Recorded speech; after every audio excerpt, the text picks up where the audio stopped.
Para pemirsa Sekolah Birokrasi yang saya cintai, jumpa lagi kita dalam tema yang baru dengan tema 12 ciri pemimpin yang mendukung inovasi di dalam organisasi.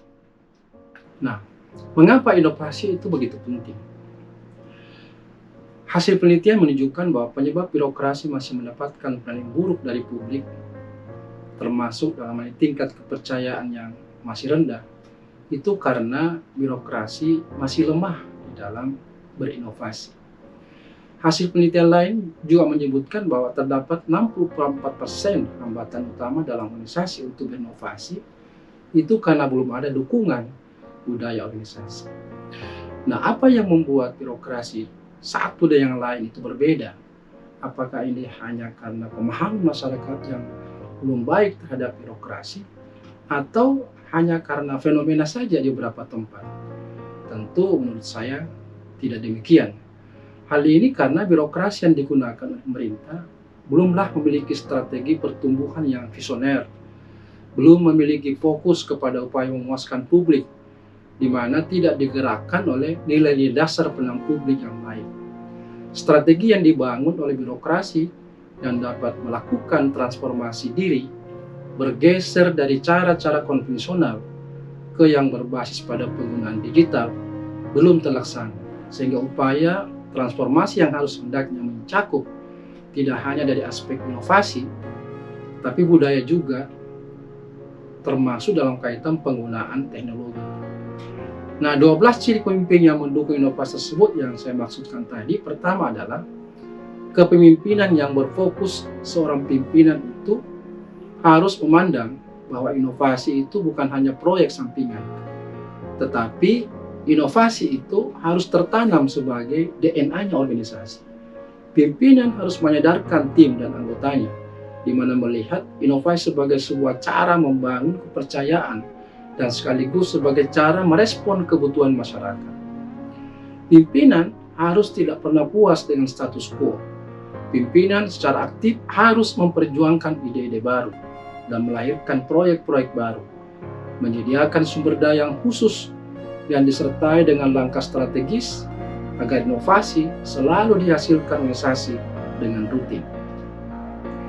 Yang kedua adalah pemimpin yang haus akan pengetahuan dan kemajuan organisasi itu akan senantiasa lahir dan tumbuh subur disebabkan karena pegawainya selalu ingin tahu dan ingin selalu memecahkan masalah yang sulit. Atau bisa juga karena ingin menciptakan produk atau layanan yang berbeda. Pegawai itu akan merasa nyaman dengan ambiguitas dan mengambil risiko.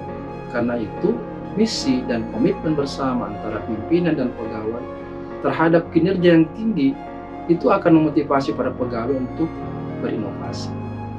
Ciri yang ketiga adalah pimpinan harus melibatkan pegawai. Keterlibatan pegawai adalah bahan bakar yang memicu inovasi. Pegawai menjadi lebih terlibat apalagi ketika mereka diberdayakan lewat keterlibatan untuk berinovasi. Dan pegawai mengetahui bahwa upaya mereka akan dianggap serius dan penting bagi organisasi.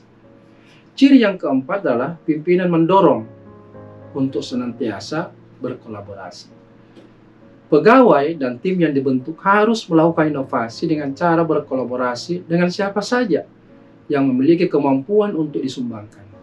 Organisasi yang baik tidak memiliki batasan yang kaku dan jarang menahan para pegawai untuk berinovasi.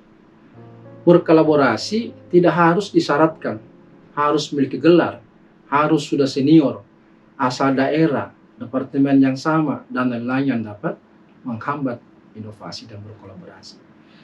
Ciri yang kelima adalah mendesain organisasi agar lebih flat atau datar. Kebanyakan bentuk birokrasi kita memiliki hierarki yang berjenjang, padahal organisasi yang inovatif lebih memiliki struktur organisasi yang datar.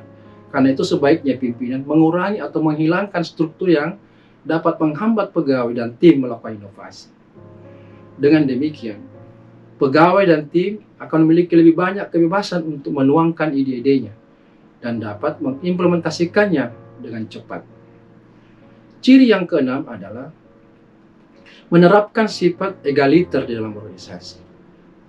Banyak organisasi menugaskan departemen atau unit tertentu untuk melakukan penelitian dan pengembangan, atau mungkin mereka membangun laboratorium atau inkubator inovasi. Nah, cara yang baik adalah dengan menerapkan prinsip demokrasi di dalam menciptakan inovasi dengan cara merangkul pegawai dari mana saja asalnya. Dan terpenting, mereka memiliki ide-ide bagus yang mampu membantu melahirkan inovasi bagi organisasi.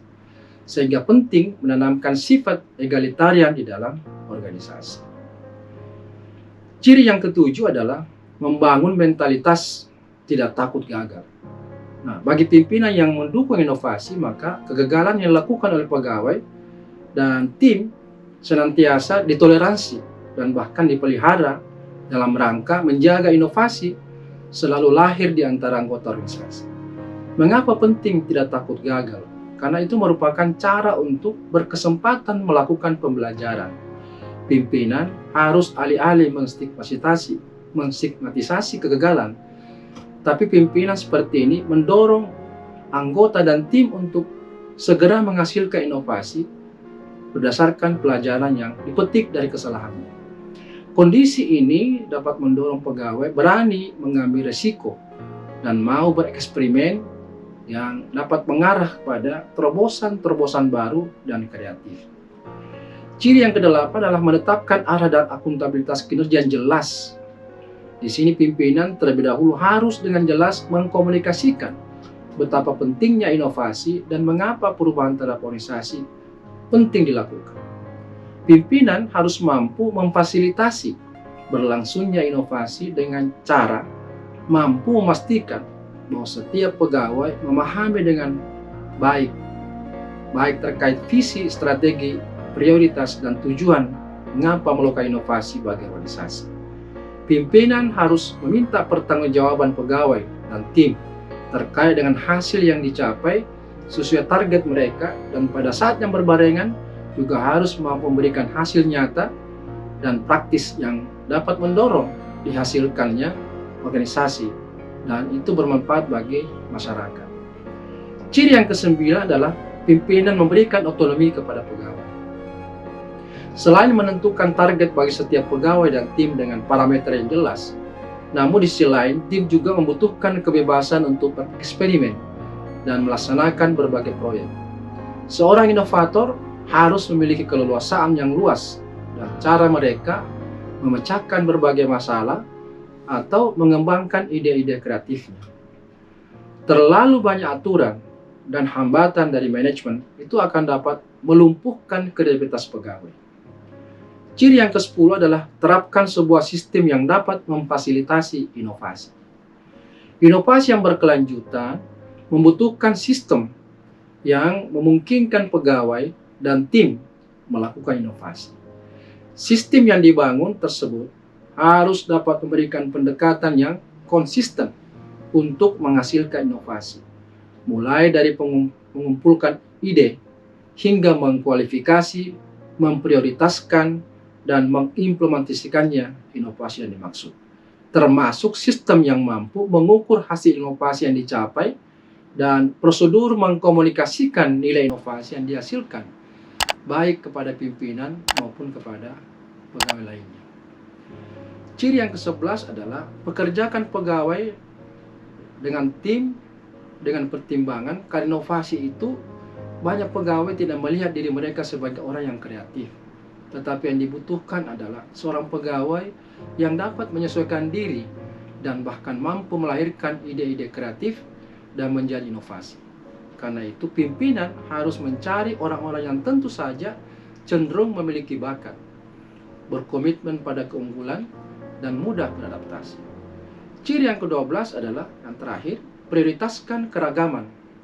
Semakin banyak pikiran-pikiran kreatif yang berorientasi mendorong inovasi, maka tentu akan semakin baik. Penelitian menunjukkan bahwa organisasi yang paling beragam, baik dari segi keragaman jenis kelamin, ras, usia, pendidikan, jalur karir, negara asal, dan sebagainya, justru sukses melakukan inovasi yang lebih tinggi dan lebih mudah di dalam operasionalisasi menghasilkan inovasi. Dan bahkan meningkat kinerjanya di atas rata-rata organisasi lain. Inilah 12 tips yang saya paparkan dengan singkat pertemuan kita kali ini, mudah-mudahan memberikan manfaat bagi perbaikan birokrasi ke depan. Semoga kita ketemu lagi di tema yang lain, dan salam reformasi birokrasi.